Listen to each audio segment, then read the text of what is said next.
इतिहास गवाह है, राजनीति में जो धोखा खाता है, समय उसका हिसाब ज़रूर करता है। खिंवसर में वही समय अब घूम कर वापस आ गया है। एक स्टिंग ऑपरेशन और हिल गई रेवंत राम दांगा की कुर्सी। सवाल सिर्फ भ्रष्टाचार का नहीं है, सवाल ये है कि क्या हनुमान बेनीवाल अब अपना पुराना हिसाब चुकता करेंगे? क्या खिंवसर में फिर से चुनाव होने वाले हैं? और अमित शाह से मिलकर ज्योति मिर्धा ने कौन सी खिचड़ी पकाई है? रिचपाल मिर्धा कल तक जिनके लिए नारे लगा रहे थे, आज उन्हें पार्टी से निकालने की बात क्यों कर रहे हैं? ये साधारण खबर नहीं है, खिंवसर की राजनीति का द एंड गेम है। नमस्कार, मैं हूं आपके साथ सलमान पठान और आप देखना शुरू कर चुके हैं रोयल पत्रिका।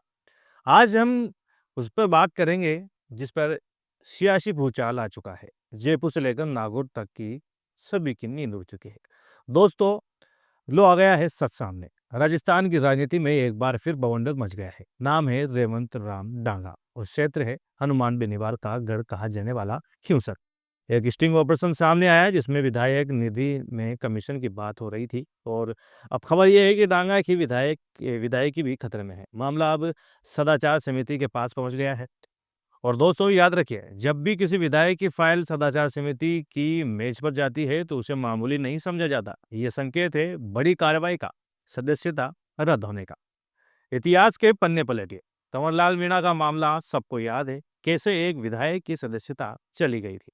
बड़े बड़े नेता बचाने आए लेकिन कानून और नैतिकता के आगे किसी की नहीं चली।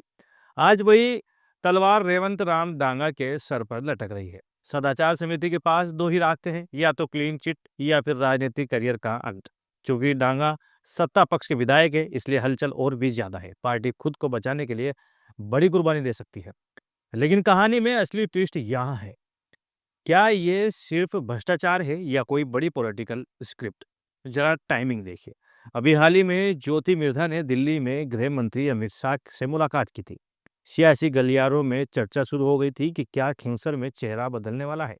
और उसके ठीक बाद डांगा का स्टिंग आ गया।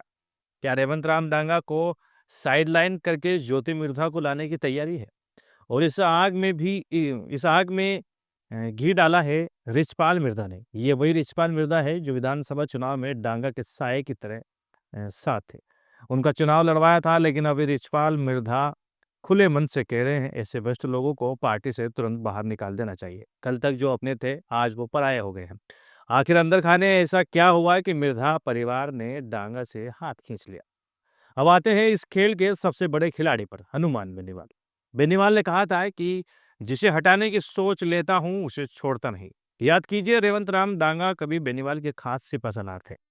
उन्होंने बेनीवाल को धोखा दिया और बीजेपी में जाकर बेनीवाल की पत्नी का निकाह बेनीवाल को चुनाव हरा दिया। वो हार बेनीवाल को आज भी चुभती है। अब अगर डांगा की विधायकी जाती है तो खींवसर में उपचुनाव होंगे, और अगर उपचुनाव हुए तो हनुमान बेनीवाल अपनी पत्नी की हार का बदला लेने के लिए एड़ी चोटी का जोर लगा देंगे। हो सकता है कि इस बार आरएलपी का परचम लहरा जाए और विधानसभा में हनुमान बेनीवाल की पार्टी की वापसी हो जाए। बेनीवाल अब पूरा हिसाब चुकता करने के मोड में है। इस पूरी बहस में शिव विधायक रविंद्र सिंह भाटी ने भी एक बड़ा बम फोड़ दिया है।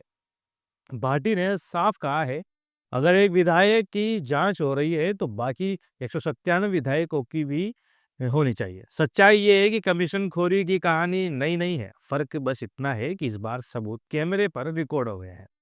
तो दोस्तों, सवाल अब आखिरी और सबसे बड़ा है। क्या खींवसर में उपचुनाव की डुगडुगी बजने वाली है? अगर चुनाव हुए तो मुकाबला बेनीवाल बनाम मिर्धा का होगा और वो इतिहास का सबसे दिलचस्प जंग होगी। फैसला आपके हाथ में है। क्या रेवंत राम दांगा को एक मौका मिलना चाहिए या उनकी सदस्यता रद्द करके चुनाव होने चाहिए? कमेंट बॉक्स में अपनी राय जरूर दें और वीडियो अच्छी लगी तो वीडियो को लाइक करें, शेयर करें और रॉयल पत्रिका को सब्सक्राइब करना ना भूलें। धन्यवाद।